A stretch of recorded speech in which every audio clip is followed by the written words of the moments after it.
Welcome back to another episode of Rock Boys Football. The Florida State Seminoles, Mike Norvell, continue to just do absolute damage through the transfer portal as they land another commitment, a guy that was really sought after in Gilber Edmond from South Carolina. I know Florida wanted him. I know LSU wanted him. A couple SEC schools wanted this kid through the portal, and Florida State ends up landing him. And this team, I'm almost upset because this was a team that I thought I was going to be sneaky high on, a team that I liked a lot last year, but was going to be really high on and hopefully win some money off of.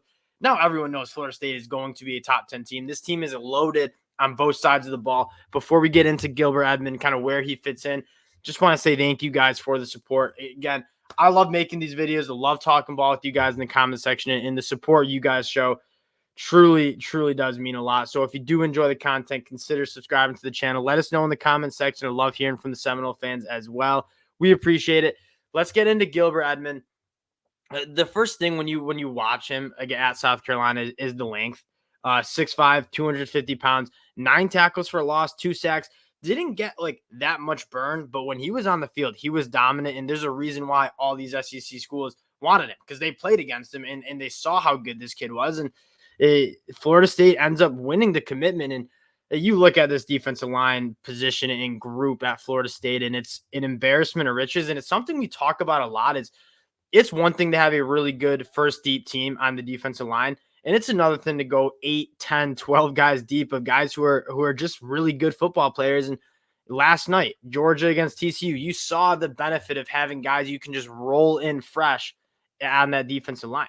I mean, Georgia goes really deep on that defensive line, and those offensive linemen are playing the whole game. And now you got a guy like Gilbert Edmond who might not even start for Florida State, but comes in on a 3rd and long pass rush situation, fresh, and who's blocking him?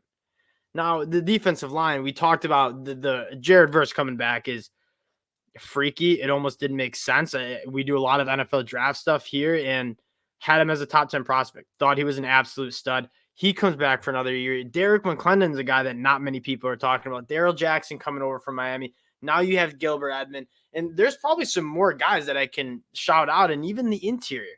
Fabian Lovett coming back from the interior. He's an absolute dog who really wasn't able to stay healthy for Florida State last year.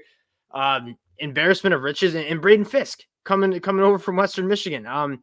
It's truly an incredible defensive line unit. And that's something that when we're evaluating defenses in the offseason, it's the first thing we look for. Good defensive line. It allows you to do so much, especially on the back end. If you can only rush 4 and create chaos, create pressures, get negative plays, sacks, tackles for a loss, it's massive. And it also frees up those linebackers, where that's probably a position that Florida State has struggled with the most the last couple of years. Outside of last year, I thought Tatum Bethune, guys like DJ Lundy were very good. Kalen DeLoach, I could also add into that. This is going to make this defense so much better. And when you're a Florida State fan, looking at the 2023 season, this has to be the year where you kind of take back the ACC, especially with how Clemson has looked and how much they've struggled to really utilize the transfer portal, NIL as well. Dabo Swinney has seemed to struggle with hiring offensive coordinators. One of the big things I like to focus on when those teams are kind of trying to create dynasties is how well can you cycle in those coordinators? Because when you're really good, teams are going to want to go poach your offensive coordinator, your defensive coordinator. Dabo Swinney loses Brent Venables, loses Tony Elliott, and that team in general really seemed to struggle. And the only reason I think they really won the ACC was, 1, they played Florida State when Florida State was very, very banged up, and 2, they just had the talent. But heading into 2023, Clemson's not going to have the talent. If you ask me who I think has the most complete roster, depth chart, and talent, I think I'm leaning with Florida State. We talked about the offense and what they've done with the offense side of the ball. Also adding a guy like Gene Bell, also from South Carolina. The offense is going to score points. They score points last year. They're going to score a lot more points this year. Jordan Travis is one of those guys that every single year he's played college football, he's gotten better. And if he plays even better than he did last year, get the Heisman shirts printed, because that is the caliber of quarterback I think Jordan Travis can be, assuming he stays healthy. Because when you saw Florida State get off of that bye week and get healthy, they went on a rampage. And it's almost like, as happy as you were with that Florida State season, if you're a Seminoles fan, you got to think of what could have been if that team was healthy playing NC State, healthy playing Wake Forest, healthy playing Clemson. And now what you're seeing Mike Norvell do is target the like specific positions, and he's not necessarily going out and just grabbing quantity. You see guys do that. Ole Miss has done that. USC does that. Colorado a little bit doing that. I think more out of necessity than anything. But Florida State's not just going after a ton of quantity in the transfer portal. They're going after quality dudes, and you look at who they've added. And keep in mind, this is already an extremely talented roster that probably didn't even need to hit the portal that much. Like they had a lot of guys coming back, only elite guys through the transfer portal. Gilber Edmond, a guy a lot of people wanted. Fentrell Cypress, a top 5 transfer portal guy according to 24/7 Sports. Braden Fisk, another guy we talked about at Western Michigan. A lot of people wanted him. Jeremiah Byers, I think a starting quality tackle. You're seeing them both target the offense and defensive line. Casey Roger coming over from Colorado, and a guy I'm just very, very excited for, Jaheim Bell. He just wasn't really utilized at South Carolina. I wasn't surprised when he transferred because they just didn't know what to do with him. And he's just so good that they started lining him up in the backfield and just giving him handoffs, which is, I mean, he was good at it because he's a superior athlete.